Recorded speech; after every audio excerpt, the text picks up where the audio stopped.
तुम खुद देखो, 40 वर्ष तक मनुष्य अपनी जिंदगी को सही जीता है। कितने साल? जम के बोलो जरा। 40 साल तक मनुष्य अपने जीवन को सही जीता है। खूब खाता, आराम से पचता, खूब डेंटिंग पेंटिंग सब चकाचक, कपड़े मपड़े सब जोरदार, रकम मकम सब पहने, खूब अच्छा लगे, क्योंकि 40 वर्ष की जिंदगी तुम्हारी है। तो 40 साल तक मनुष्य अपने जीवन को सही जीता है। 40 के बाद किसकी लगी थी? जम के बोलो, गधे की। तो 40 से 60 तक मनुष्य गधे जैसा बोझा ढोता है। बच्चों को बड़ा करना है, शादी करना है, मायरा भरना है, परिवार को पालना है, तो बोझा ढो रहा है। जैसे गधा बोझा नहीं ढोता, ऐसे 60 तक बोझा ढोया। 60 के बाद उम्र किसकी लगी?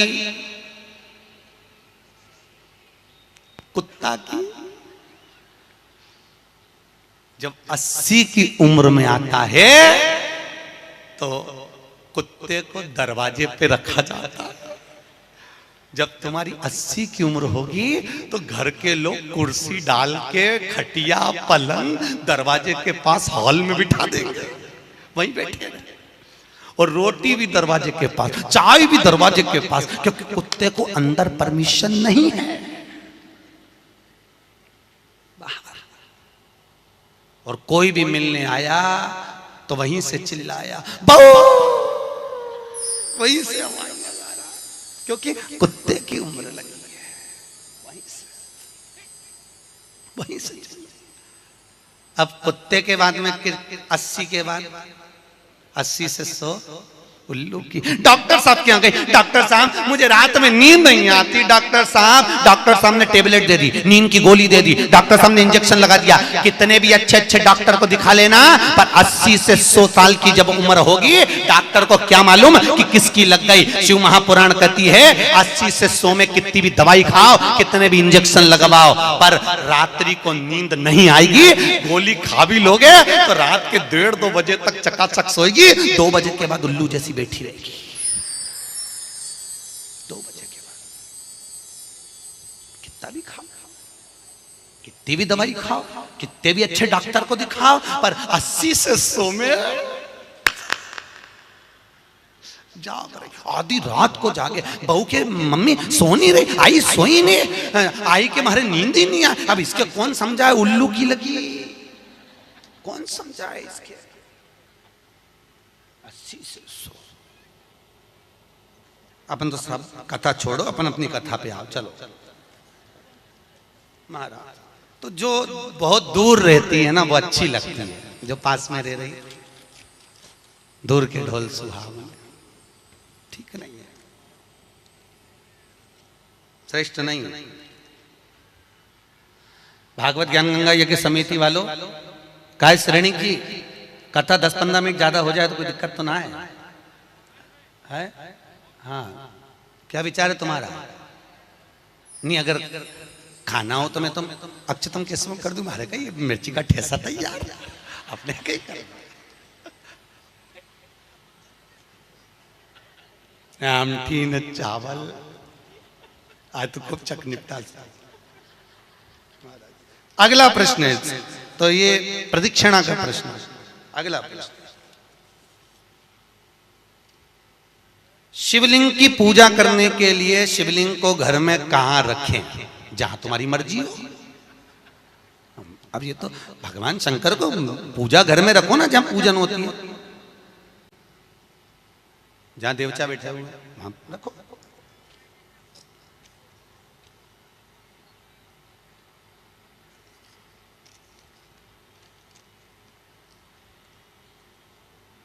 पीपल के पेड़ को सोमवती अमावस्या के दिन 108 फेरी क्यों लगाई जाती है? वाह, बहुत बढ़िया। हमने तो नहीं की लगाओ, अब तुम्हारा मन है 108 लगाने का। याद रखना, पीपल के वृक्ष की परिक्रमा करने से वैभव बढ़ता है, आंवले के वृक्ष की परिक्रमा करने से लक्ष्मी बढ़ती है। याद रखिए, तुलसी की परिक्रमा करने से सौभाग्य बढ़ता है। अब 108 मन का लगाओ, चाहे 208 लगाओ, 216 लगाओ, ये आपके ऊपर है। यहाँ आपका भाव होना चाहिए कि हम भगवान को कैसे रिझाएं। कैसे रिझा? ये आपका भाव है। उसका फल क्या है? तो उसका फल वैभव प्राप्ति का है, धन प्राप्ति का, यश प्राप्ति का। आप जितनी लगा,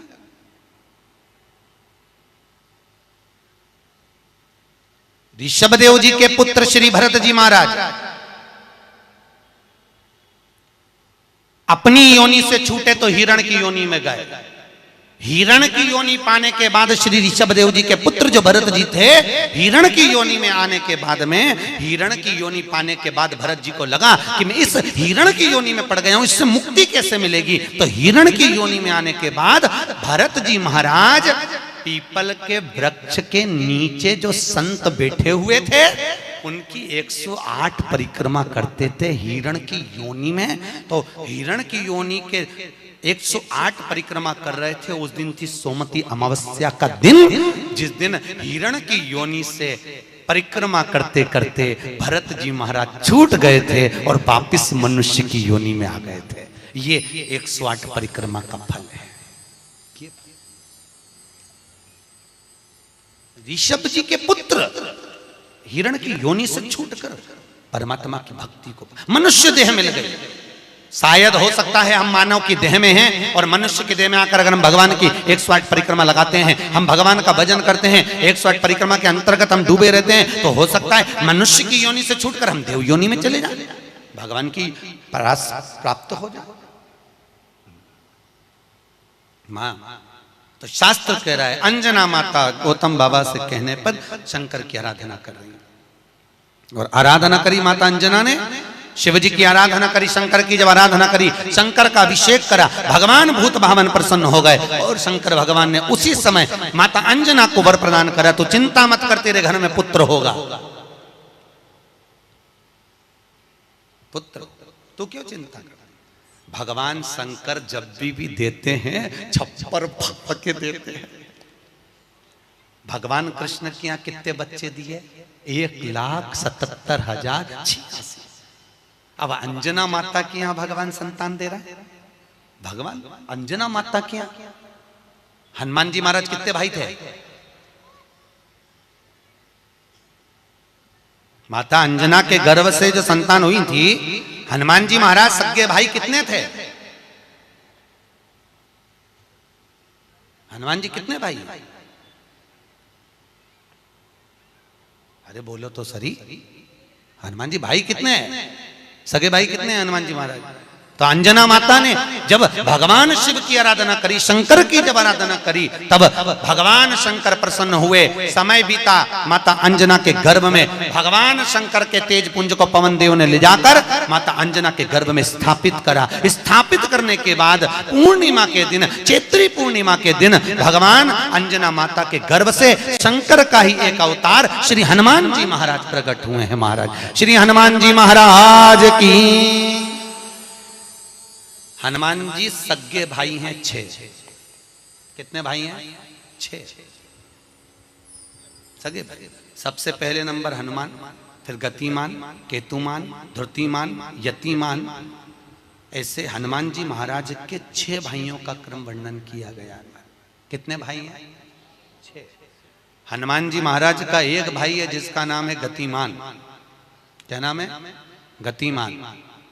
और जिसके यहाँ पर फैक्ट्री हो, किसी भी तरह की फैक्ट्री हो, चाहे वो नट बोल्ट की हो, पानी की हो, किसी भी तरह की फैक्ट्री हो, अगर फैक्ट्री में जरा सी भी तकलीफ आती है तो हनुमान जी महाराज के उल्टा पांव, लेफ्ट पांव के नीचे का सिंदूर लाकर गतिमान का नाम लेकर अगर फैक्ट्री पर स्वस्तिक बना दिया जाता है तो वो फैक्ट्री धड़ाके से चलना चालू हो जाती है, कभी खराब नहीं होती, कभी परेशान नहीं करती। महाराज गतिमान हनुमान जी के 3रे नंबर का भाई, गतिमान का नाम। ये जो राजनेता होते हैं ना, जब चुनाव लड़ने के लिए जाते हैं और उन्हें विजय प्राप्त करना है तो विजय पाने के लिए वो एक ही काम करते हैं। हनुमान जी के 3रे नंबर का भाई गतिमान, उस गतिमान के नाम से जो व्यक्ति युद्ध करने के लिए जा रहा है या विजय पाने के लिए जा रहा है, अपने बराबर का लच्छा जानते हो, नाड़ा मोली, उसको नाप कर गतिमान के नाम से लपेट कर हनुमान जी के मंदिर में रख देता है और उस मोली को फिर अपने हाथ पर बांध लेता है, तो वो हार नहीं सकता, विजय ही प्राप्त करेगा। गतिमान का इतना प्रभाव है, चाहे कुछ भी। गतिमान है, वो नीचे नहीं गिरने, उसकी प्रखरता। गतिमान श्री हनुमान जी महाराज का प्रागट्य हुआ। अंजना माता के गर्भ से श्री हनुमान जी महाराज प्रकट हुए। पवन तनय संकट हरन मंगल मूर्त रूप, राम लखन सीता सहित हृदय बसौ सुर भूप। श्री हनुमान जी महाराज प्रकट हुए। देवताओं ने पुष्पों की वृष्टि करी, गंधर्व गान करे, अप्सरा नृत्य करी, चारों तरफ सुख समाहित हुआ। श्री हनुमान जी महाराज की। हनुमान जी महाराज प्रकट हुए। प्रबल रावण को मारने में सबसे ज्यादा सहयोग किसने करा था? अरे जम के तो बोलो, हनुमान जी। पूरी पृथ्वी पर सबसे ज्यादा मंदिर किसके हैं? बोलो तो हनुमान के। अपने करमाला में तुम गिनना, अगली बार आऊंगा तो पूछूंगा। अगर अगली बार भागवत ज्ञान गंगा यज्ञ समिति ने मान लो बुलाया, तो पूछूंगा आपसे आके कि करमाला में कितने हनुमान जी के मंदिर हैं और राम जी के मंदिर कितने हैं। राम जी के मंदिर अगर 5 होंगे तो हनुमान जी के मंदिर 20 होंगे। हर जगह पर हनुमान मिल जाएंगे, हर जगह। कहीं पीपल के नीचे, कहीं कहीं बैठे हुए, कहीं कहीं बैठे, हनुमान ही हनुमान, ढेर सारे हनुमान। आखिर हनुमान जी के मंदिर ज्यादा, राम जी के मंदिर कम क्यों?